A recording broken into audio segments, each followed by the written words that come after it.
Welcome to Fayaz gym channel. ఈరోజు very interesting topic, Tirumala Tirupati Devasthanam పూర్తి చరిత్ర మీ అందరికీ తెలియజేస్తున్నాను. భారతదేశంలో భక్తి, విశ్వాసం మరియు దైవశక్తి కలిసిన పవిత్ర స్థలమే తిరుపతి తిరుమల దేవస్థానం. అది ఎలా ఏర్పడింది అంటే, తిరుమల శ్రీ వెంకటేశ్వర స్వామి ఆలయం ప్రతిరోజు లక్షలాది మంది భక్తులు గోవింద గోవింద అంటూ కొండలపై అడుగు పెడతారు. ఆ ఆలయ చరిత్ర, దాని వెనుక ఉన్న పురాణం, వైభవం ఇవన్నీ మనందరికీ తెలుసు. కానీ లోతుగా వెళితే ఈ కథ ఒక దైవ కథ అని అందరూ కూడా తెలుసు. అంతేకాదు, ఫస్ట్ ఆఫ్ ఆల్ పర్వతాలు ఆవిర్భావం అంటే తిరుమల కొండలు సాధారణ పర్వతాలు కావు. ఇవి శ్రీ ఆదిశేషుని శరీరమే. ఒకప్పుడు భూమాత భారం వల్ల బాధపడుతూ మహావిష్ణువును ప్రార్థించింది. అప్పుడు ఆదిశేషుడు అన్నాడు, భూమాత, నేను నా శరీరంలో నీ భారం మోయగలను. అప్పుడే ఆయన తన తల తిరుమలలో, తోక శ్రీశైలంలో ఉంచి పర్వతాలుగా మార్చాడు. అందుకే ఈ కొండలను శేషాద్రి కొండలు లేదా వెంకటాద్రి కొండలు అని పిలుస్తారు. శ్రీనివాసుడు అవతారానికి ప్రధాన కారణం, సత్యయుగంలో ఒకసారి దేవతలు మధ్య వాదన జరుగుతుంది.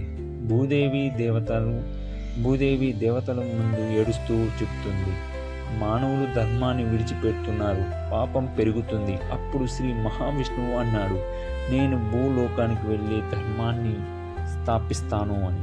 కానీ మహాలక్ష్మీదేవి భూలోకంలో పాపులతో నిండిపోయిందని, అక్కడికి వెళ్ళకూడదని చెబుతుంది. ఆ వాదనతో లక్ష్మీదేవికి కోపం, క్షీరసాలంలో తపస్సు చేయడానికి వెళుతుంది.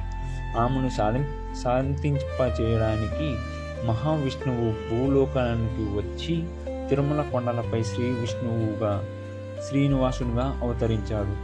వకులాదేవి తల్లి ప్రేమ. భూలోకానికి వచ్చిన శ్రీనివాసుని వకులాదేవి యశోద మాత యొక్క అవతారం పెంచింది. ఆమె ఆయనకు తల్లిలా సంరక్షణ ఇచ్చింది. తిరుమల అడవులలో శ్రీనివాసునికి తన బాల్యాన్ని గడిపాడు. ధ్యానం, వేద పాఠనం, సేవలతో జీవించాడు. ప్రతిరోజు వకులాదేవి ప్రేమతో వండిన ఆహారం తినేవాడు. అంతేకాదు, పద్మావతి దేవి పరిచయం. ఒకరోజు శ్రీనివాసుడు వేటకు వెళ్ళినప్పుడు అద్భుతమైన ఒక రాజకుమార్తెను చూస్తాడు. ఆమె పేరే పద్మావతి దేవి. ఆమె తండ్రి రాజు అక్షరాజు, తల్లి ధర్మదేవి. పద్మావతి కూడా శ్రీనివాసుడిని చూసి మమతతో చూస్తుంది. ఇది దేవతలచే ఏర్పాటైన దైవ ప్రేమ. ఆ ప్రేమ తర్వాత కళ్యాణంగా మారబోతుంది. తర్వాత దివ్య కళ్యాణం. శ్రీనివాసుడు పద్మావతి వివాహం చేసుకోవాలని నిర్ణయించుకున్నాడు. కానీ ఆ వివాహానికి అవసరమైన సంపద ఆయన దగ్గర లేదు. అప్పుడు ఆయన కుబేరుడి దగ్గర అప్పు తీసుకున్నాడు. అదే కారణంగా నేటికి భక్తులు స్వామివారి హుండీలో డబ్బు సమర్పిస్తూ కుబేరుని అప్పు తీర్చడానికి సహాయం చేస్తూ ఉంటారు అని భక్తులు నమ్ముతారు. ఆ దివ్య వివాహం తిరుచానూరు అలమేలు మంగాపురంలో అత్యంత వైభవంగా జరిగింది. దేవతలు, ఋషులు, యాక్షకులు, గంధర్వులు అందరూ ఆ మహోత్న వివాహానికి దర్శించారు. ఆ రోజు భూలోకం స్వర్గంగా మారింది. అంతేకాదు, ఆలయ నిర్మాణం మరియు చారిత్రక ఆధారాలు కట్టడాలు ఎలా కట్టారు. శ్రీ వెంకటేశ్వర ఆలయంలో భారతదేశంలోని అత్యంత పురాతనమైన దేవాలయాల్లో ఒకటి అని చెప్పవచ్చు. ప్రాచీన శిలా శాసనాల ప్రకారం ఆ ఆలయం క్రీస్తపూర్వం 300 నుండి క్రీస్తు శకం 100వ మధ్యకాలంలో ఉద్భవించింది. ఆ తర్వాత పలువురు రాజవంశాలు ఈ ఆలయాన్ని అభివృద్ధి చేశారు. పల్లవులు 9వ శతాబ్దం రాతి శిల్పకళను ప్రవేశపెట్టారు. చోళులు 10 నుండి 13వ శతాబ్దం వరకు గోపురాలు, మండపాలు నిర్మించారు. విజయనగర సామ్రాజ్యం 14-16వ శతాబ్దం స్వామివారికి బంగారు ఆభరణాలు, భూములు దానం చేశారు. ముఖ్యంగా శ్రీకృష్ణ దేవరాయలు ఆయన విగ్రహం ఇప్పటికీ ఆలయ ద్వారం వద్ద ఉంటుంది. అంతేకాదు 1933లో బ్రిటిష్ పాలనలో టీటీడీ తిరుమల తిరుపతి దేవస్థానం స్థాపించబడింది. ఈ దేవస్థానము తిరుమల తిరుపతి దేవస్థానంగా నిర్వహణ, సేవలు, అన్నదానం, విద్య సంస్థలు, ఆసుపత్రులు ఇవన్నీ కూడా నిర్వహిస్తూ వచ్చారన్నమాట. ప్రతిరోజు సగటు 1,00,000కు పైగా భక్తులు స్వామివారిని దర్శించుకునేవాళ్ళు.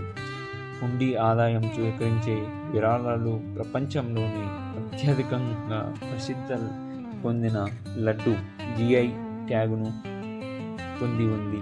అంతేకాదు తిరుమలలో అడుగు పెట్టగానే మనసు శాంతింపబడుతుంది. ప్రతి శ్వాసలో గోవింద నామం అనే నాదం నిండిపోతుంది. అంతేకాదు ఈ స్థలం భూమిపై ఉన్న స్వర్గదాయకం. ఇక్కడ స్వామివారి దర్శనం పొందిన భక్తుడు చెప్పే ఒకే ఒక్క మాట, ఇంకా ఇంకేం కావాలి. ఇదే తిరుమల మహత్యం. గోవింద నామస్మరణతో తిరువీధులు మారుమోగుతూ ఉంటాయి. అంతేకాదు టీటీడీ వ్యవస్థలో తిరుమల తిరుపతి దేవస్థానము 1933లో స్థాపించబడిందని మనం చెప్పుకున్నాము. ఇక్కడ అన్నదానము, సేవలు, విద్యా సంస్థలు, ఆసుపత్రులను కూడా ఇక్కడ నిర్వహిస్తారు.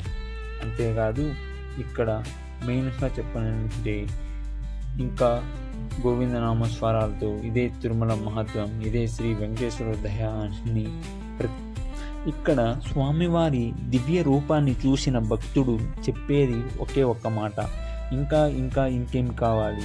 ఇది మాత్రమే తిరుమల మహత్యం. ఇది మాత్రమే శ్రీ వెంకటేశ్వర అపరమైన దయ, ఆత్మీయత మరియు సాక్షాత్కారం. ప్రతి ఒక్కరూ ఇక్కడికి వచ్చి దైవ కృపను పొందిన తర్వాత భవిష్యత్తులో ఏ ఇబ్బంది వచ్చినా మనసులో శాంతి, మనసులో గోవింద అనే ధ్యానం ఎప్పుడూ నిలిచిపోతుంది. ఇది తిరుమల సాహసానికి, భక్తికి, దైవాన్ని గుర్తు చేసే, జీవితం మరించే పవిత్ర స్థలం. ఇక్కడ ఒక్కసారి అడుగు పెట్టినవాడు ఎల్లప్పుడూ తిరిగి రావాల్సి ఉంటుంది. ఇదే శ్రీ వెంకటేశ్వర స్వామి కృప, దయ, ఇదే నిశ్చలమైన శాంతి మరియు ఇదే మనకు అంకితం చేసిన దివ్యమైన మహత్వము. ఓం నమో వెంకటేశాయ. ఓం నమో వెంకటేశాయ.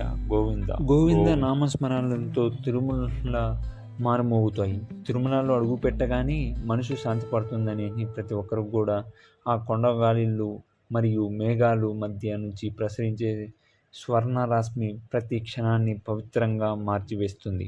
ప్రతి శ్వాసలో, ప్రతి హృదయ తరంగంలో గోవింద అనే నాదం నిండిపోతుంది. భక్తులు పాదయాత్ర చేస్తూ స్వామివారి వైపుకు అడుగులు వేస్తూ, కాళ్ళు నెమ్మదిగా ముందుకు అడుగులు వేస్తూ వెళ్తూ ఉంటారు. అటువంటి పవిత్ర వాతావరణంలో మనసులో ఒకే ఆలోచన దైవ దర్శనం, ఆత్మీయ శాంతి, సౌభాగ్యం. ఈ స్థలం భూమిపై ఉన్న స్వర్గం. ఇక్కడ ప్రతి రాయి, ప్రతి చెట్టు, ప్రతి కొండ కూడా భక్తి గీతంతో పరమశమై ఉంటుంది.